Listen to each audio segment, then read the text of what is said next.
Hello guys, আসসালামু আলাইকুম। Welcome to my channel দিনরাশি ব্লগে আপনাদেরকে স্বাগতম। কেমন আছেন সবাই? নিশ্চয়ই ভালো আছেন। তো এই দিকটাতে নাস্তা করে নিলাম। নাস্তা করতে করতেই সেই মুহূর্তে আবার মোরগগুলা চলে আসলো। আর তখন মোরগ রাখা হলো, মা মোরগ রাখলেন অনেকগুলা। তো জবাই করে উনি নিজেই কেটে উঠে ড্রেসিং করে দিয়ে যাচ্ছেন আর কি। আসলে একসাথে মোরগ রাখার একটাই ফায়দা, মোরগওয়ালা নিজেই কিন্তু সবগুলো ড্রেসিং করে দিয়ে যান।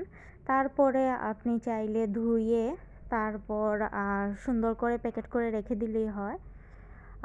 তারপর আপনার যখন ইচ্ছা হয় তখন আবার খুলে একটা একটা করে বা দুটো করে একসাথে রান্না করে নিতে পারবেন। তখন কেটে রান্না করা যায় ঝটাপট, তেমন কোনো ঝামেলা থাকে না। সেই জন্য একসাথে ড্রেসিং করে নিয়ে রেখে দিলেই ভালো।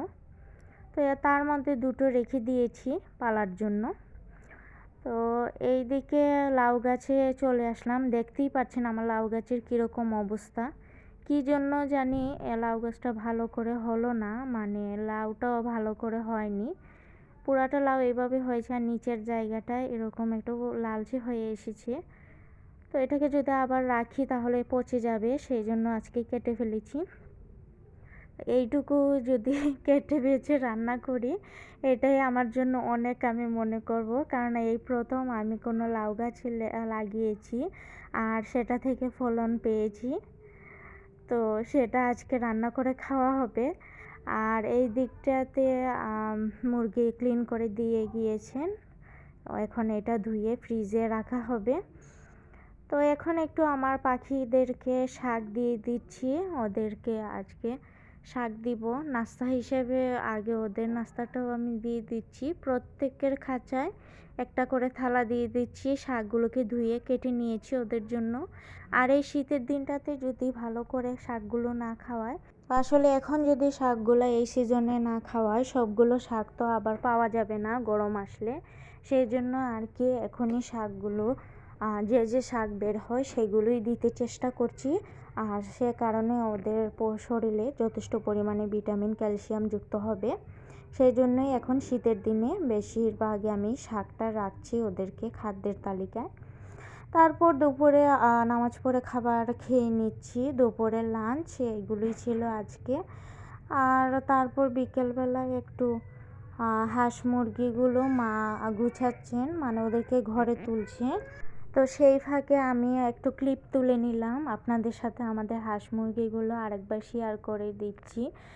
তো এখন আমাদের হাঁসগুলোর এই অবস্থা, কারণ পুকুরেতে পানি নেই, সেই কারণে ওরা গিয়ে নিয়মিত গোসল করছে না। আর যদি বলে পানি দেওয়া হচ্ছে, অর্ধেক আধটুকু পানিতে গোসল করে আর কিছু ফেলেও দেয়, সেই জন্য একটু ময়লা হয়ে আছে। আর এইদিকে মুরগিগুলো এগুলোই। আর আজকে আরও দুটো মুরগি রাখা হয়েছে, এখানে নতুন রাখা হয়েছে। আর এখানে তো মুরগির বাচ্চা ছোট। তো যাই হোক, সব মিলে আলহামদুলিল্লাহ আমাদের খামারে অনেক কিছু আছে। আর অনেক সুন্দর সুন্দর হাঁস মুরগিগুলো আছে, যদিও কিন্তু সেই রকম ডিম পারে না। কারণ শহরের বাড়িতে আমরা এগুলো পালি, সব কিছুই আমরা খাবার দিতে পারি না। যেমন শামুক টামুক তো সেগুলো দিতেই পারি না। যা হাতের কাছে পাই তা দিয়েই কিন্তু আমাদের হাঁস মুরগি কবুতর তাদেরকে যত্ন করা হয়, পাখিগুলোকে যত্ন করা হয়। তবে হ্যাঁ, কবুতর পালতে কিন্তু অনেক খরচ লাগে, অনেক ধান গম খাওয়াতে হয়।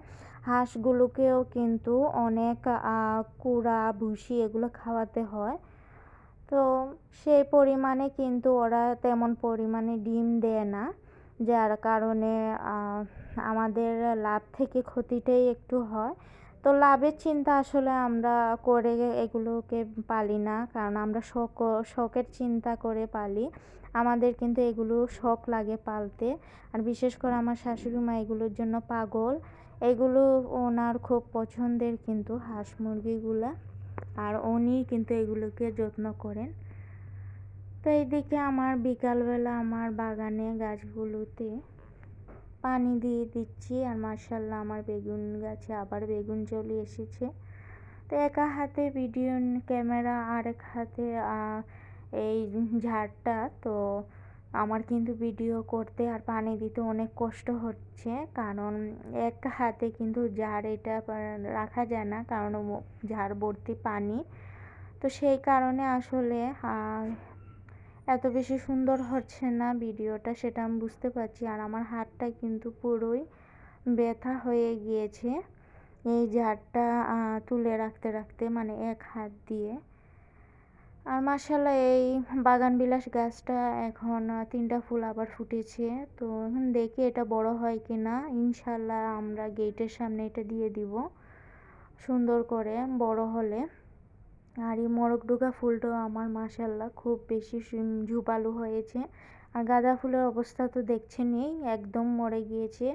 চিন্তা করেছি গাছটা তুলে ফেলে দেব আর অন্য কিছু গাছ লাগিয়ে নিব।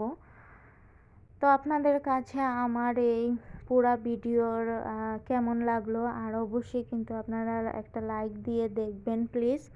আজকে আমি শুরুতেই বলতে ভুলে গিয়েছি, তো আপনাদের কাছে অনুরোধ থাকবে, এখন যদি আপনারা দেখে থাকেন তাহলে এক্ষুনি আপনারা একটা লাইক দিয়ে দিবেন। আর কোনো একটা অংশ যদি ভালো লাগে তাহলে অবশ্যই কিন্তু কমেন্ট করতে পারেন। আপনাদের একটা কমেন্ট, একটা লাইক আমাকে ইন্সপিরেশন যোগায়, আমি অনেক বেশি আগ্রহ বোধ করি আর একটা ভিডিও দেওয়ার। তো এই লেবু গাছটা সেদিন আমি নার্সারি থেকে এনেছিলাম, যেহেতু আমাদের বাড়িতে কোনো লেবু গাছ নেই সেই জন্য গাছটাকে এখানে লাগিয়ে দিয়েছি। আর এখানে একটা বড়ই গাছ লাগিয়েছিলাম, তো এটার পাতার অবস্থা খুবই নাজেহাল, কারণ মরে যাচ্ছে অবস্থা। তারপরও পানি দিয়ে যাচ্ছি, দেখি টিকে কিনা, না টিকলে উপড়ে ফেলে দিব। তো আজকের মতো বিকেলে আমার বাগানটায় পানি দেওয়া শেষ। আরও ওই সাইডে মরিচ গাছগুলো মাশাআল্লাহ ফুল এসে গিয়েছে, তো এখানে পানি দিয়ে দিচ্ছি। আর তার সাথে এখানে মিষ্টি কুমড়া গাছটিতেও পানি দিয়ে দিচ্ছি। তো আমার এখানে আবার আরেকটা লাউ গাছ আছে, সেই লাউ গাছটা মাশাআল্লাহ খুব সুন্দর করে কিন্তু ঝোপালো হয়েছে, খুব সুন্দরভাবে কিন্তু উঁচুতে বেয়ে উঠেছে। এই যে আপনাদের সাথে দেখিয়ে দিলাম, একদম মাচায় চলে গিয়েছে। তো দোয়া করবেন সবাই আমার গাছগুলোতে যেন ফুল আসে, ফল আসে।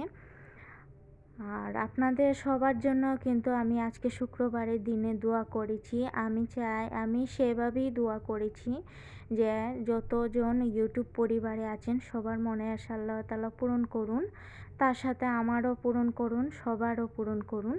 তো এখন আমার মেয়ের জন্য একটু নাস্তা বানিয়ে নিচ্ছি। আজ এই পর্যন্ত, আল্লাহ হাফিজ।